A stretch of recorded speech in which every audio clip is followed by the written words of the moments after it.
This is a digital world and it's not changing anytime soon. If anything, technology's capabilities are growing more rapidly than ever with the popularity of social media, AI, and wearable tech that's being integrated more and more into our lives. It's woven into the fabric of our days, so much so that it's the norm to spend hours with your face buried in a screen. But does that mean that's how we should be living? There are so many digital habits that are normalized that keep us distracted, unproductive, drained, and unsafe.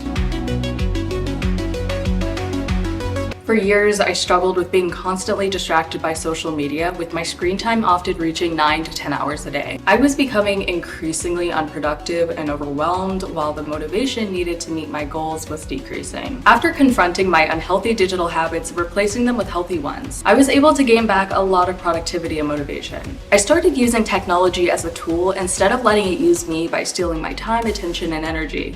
In this video, I'll share the most common digital habits that hold us back, and I'll share the healthy habits to develop instead to create a digital lifestyle that works for you. The first unhealthy digital habit to break, and often the hardest to break, that holds a lot of us back is overusing social media, also known as social media addiction. Overusing social media and a lot of other distracting entertainment apps is what causes a lot of our screen time numbers to climb. When social media takes away 4, 5, 6, 7, and in my case 9 or 10 hours a day, it's doing exactly what it was designed for. Social media is designed to prey on our brain's reward center to capture and hold as much of our attention as possible. Social media in excess drains our energy, shortens our attention spans, heightens social comparisons to the people on our timelines, and stifles creativity and productivity. There are 3 healthy digital habits to adopt that can help break patterns of social media overuse. The first being overcoming it with a proper social media detox and reintroducing it into your life in a way that gives you more control. There's 4 steps that helped me overcome social media overuse. Reflecting on the role social media plays in your life. Going through a social media detox that lasts at least 7 days, during which you set up replacement behaviors for the roles that social media played, and you determine your new boundaries for social media when you reintroduce it. Setting up a schedule for mini social media breaks, for example, taking a day off every week, and checking in with yourself to reflect on your progress and see where adjustments need to be made. I have an entire video going into depth on that process, and I created a healthy social media era guide that walks you through the entire process from start to finish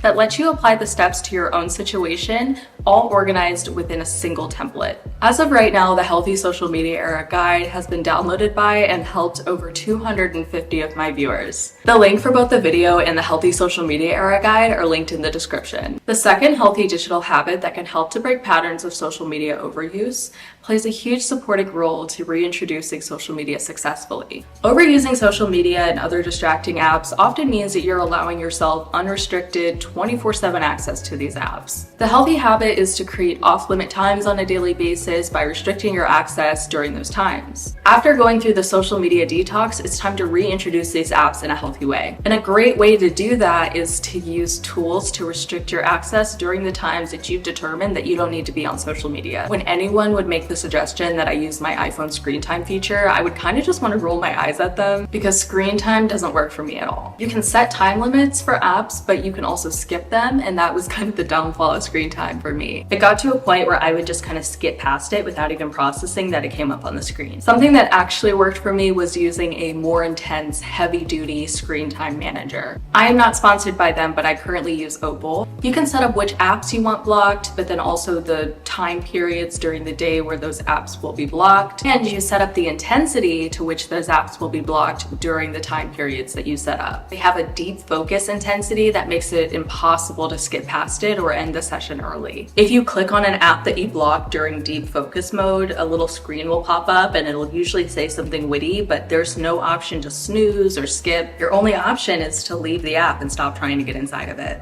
Right now, I have 6 to 10 a.m. blocked so that I can get my morning routine done without any distractions. I have 10:30 a.m. to 4 p.m. blocked so that I can get work done. I'm also a content creator. I would not be here if it were not for that. But that also means I need time to post and upload on social media, so I give myself from 4 to 9 p.m. unrestricted time to do that. So during that time period, I get done any in-app editing, I answer messages, I post, and I let myself do just a little bit of scrolling. But at 9 p.m., it goes right back to being blocked so that I can wind down for the day and get proper sleep. The third healthy digital habit that can help break patterns of social media overuse kind of takes a different approach to your relationship with social media. When you're scrolling on your phone, watching this and that, you're in a state of consumption, which is the opposite of being in a creative state. Consuming content is a way that a lot of us cope with our frustrations. I used to overuse social media whenever I felt overwhelmed by everything I needed to do. It was a lot easier to just freeze up and scroll on social media instead of face the long to-do list that was overwhelming me. On the flip side, creating can also be a really great way to express and process our frustrations. The real question is, which one's healthier? Being in a state of creating is a much more productive use of our energy. Create more than you consume.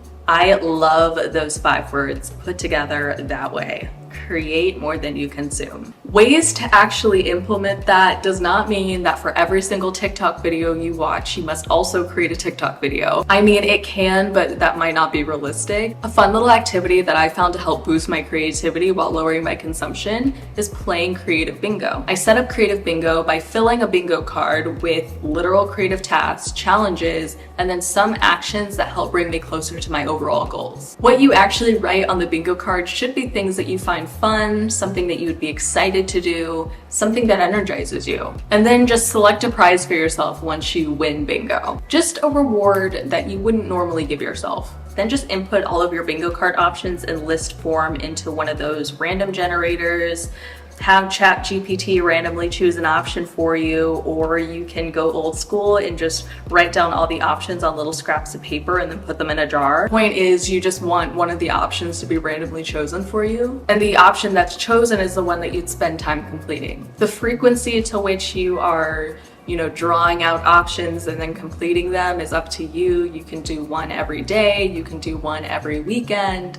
Totally up to you. But once you get bingo, give yourself the reward that you decided on previously. It's such a fun, cute way to make sure that you're engaging yourself creatively on a regular basis instead of over-consuming. I have the creative bingo card template with ideas for what to put on your bingo card included within the Healthy Social Media Era Guide linked in the description. I feel like another digital habit that can hold us back is not using technology enough in the right way. We've already talked about all the ways abusing technology can be a harmful distraction by overusing social media, but there are a ton of digital tools out there, and you're not reaching your full potential by failing to use them. A healthy digital habit to adopt is using technology strategically to help boost productivity and aid you in meeting your goals. I have some digital planning methods that I absolutely swear by. I use Notion to map out my yearly goals, and then from there I plan my quarterly goals, and then I'll also use Notion to track my weekly tasks needed to complete the quarterly goals. Let me know if you're interested in me going into detail on the structure in a future video. Based on my weekly tasks, I use Sansama as my daily task manager. It allows me to import my Notion planning template so that I can drag the weekly tasks I need to get done into today's to-do list. I can also take any tasks from my to-do list and drag them into my calendar for easy and effective time blocking. Time blocking is such a great way to plan your daily tasks. It allows you to make sure your to-do list can fit in your day efficiently, and it helps you keep yourself on track throughout the day. Work expands to fill the time available for it. If I don't give myself guidance for how much time to spend on a task through time blocking, I can get easily distracted, drag my feet, and spend way more time on a task than I need to, and then it just makes it that much harder to get anything else done. I've been time blocking on and off for years, and although I really love time blocking, what would often make me give up on time blocking was just how ineffective it was in terms of how long it took to actually do the time blocking. It was so annoying having to fiddle with my digital calendar. At some point, I even tried color coding spreadsheets, but eventually gave up out of frustration. Sansama is the only digital tool that's made the act of time blocking easy and enjoyable for me. With Sansama, I can plan and time block my days more efficiently than ever before. When you complete a task, you check it off, and it gives you additional insights into how you spend your time. If you're interested in trying Sansama for yourself, Sansama is offering an exclusive 30-day trial to my viewers who use my personal sign-up link listed in the description. I also use digital planning methods to create my budget, track my spending and income, and map out my financial goals. There are a lot of automatic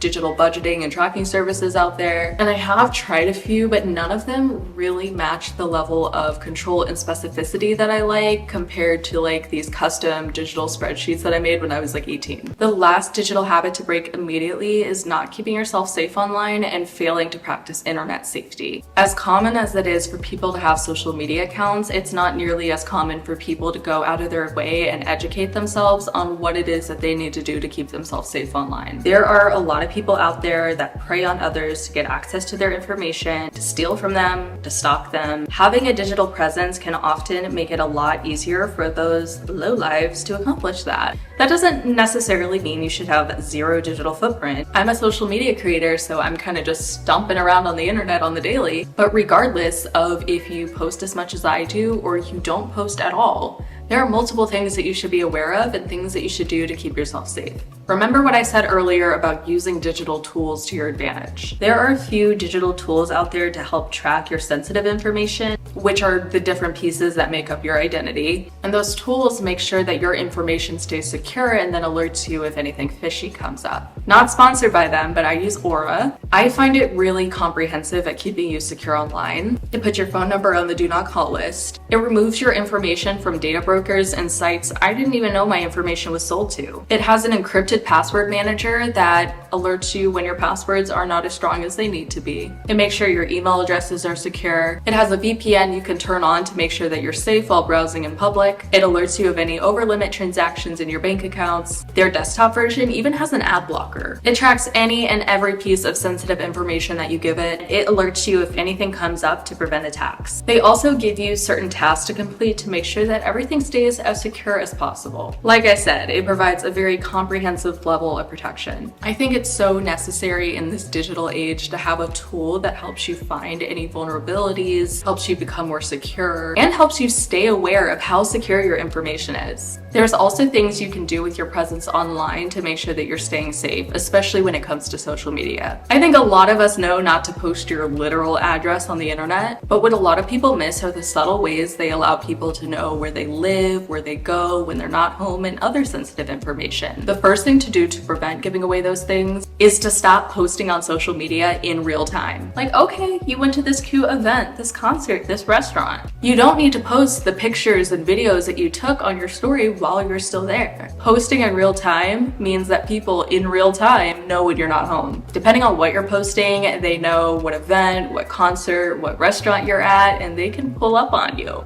Like, better safe than sorry. It's best to wait until you've already left, wait until you're at home, or even just wait till the next day to post on your stories. Social media is your own concoction of stories. You could post something you did a month ago, and who cares? You posted on your story today, you did it today. There are also certain things you shouldn't post that I feel like a lot of people are not that aware of. Don't post anything identifiable about where you live or places that you go to routinely. The biggest giveaway when it comes to where people live is often the views directly outside their windows or posting the literal outside of their home. Like, you in my business?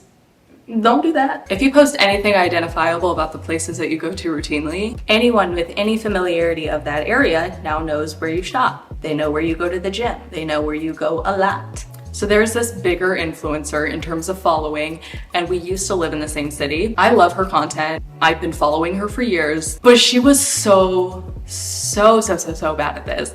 And still is, to be honest. She would post a very identifiable views directly outside her balcony downtown. She would post photos while walking her dog, like of the literal streets and trails surrounding her condo building. She would post identifiable pictures from the gym that she went to, even the grocery store she went to. I understand that she just tries to get aesthetic photo and video B-roll from the places that she goes every day, just as a way to bake content creation into the tasks that you're already gonna do anyway. But by just following her on social media and being familiar with the city that we both were living in, I knew exactly what building she lived in. I knew exactly what gym she went to. I knew exactly where she walked her dog every day. I knew exactly where she was all the time, literally just by watching her content. Me knowing that information meant nothing, but it also means that other people are probably able to figure out where she lives and goes all the time just as easily by simply following her. And those people might act on that information. And sure enough, she posted a video before she moved about how some random man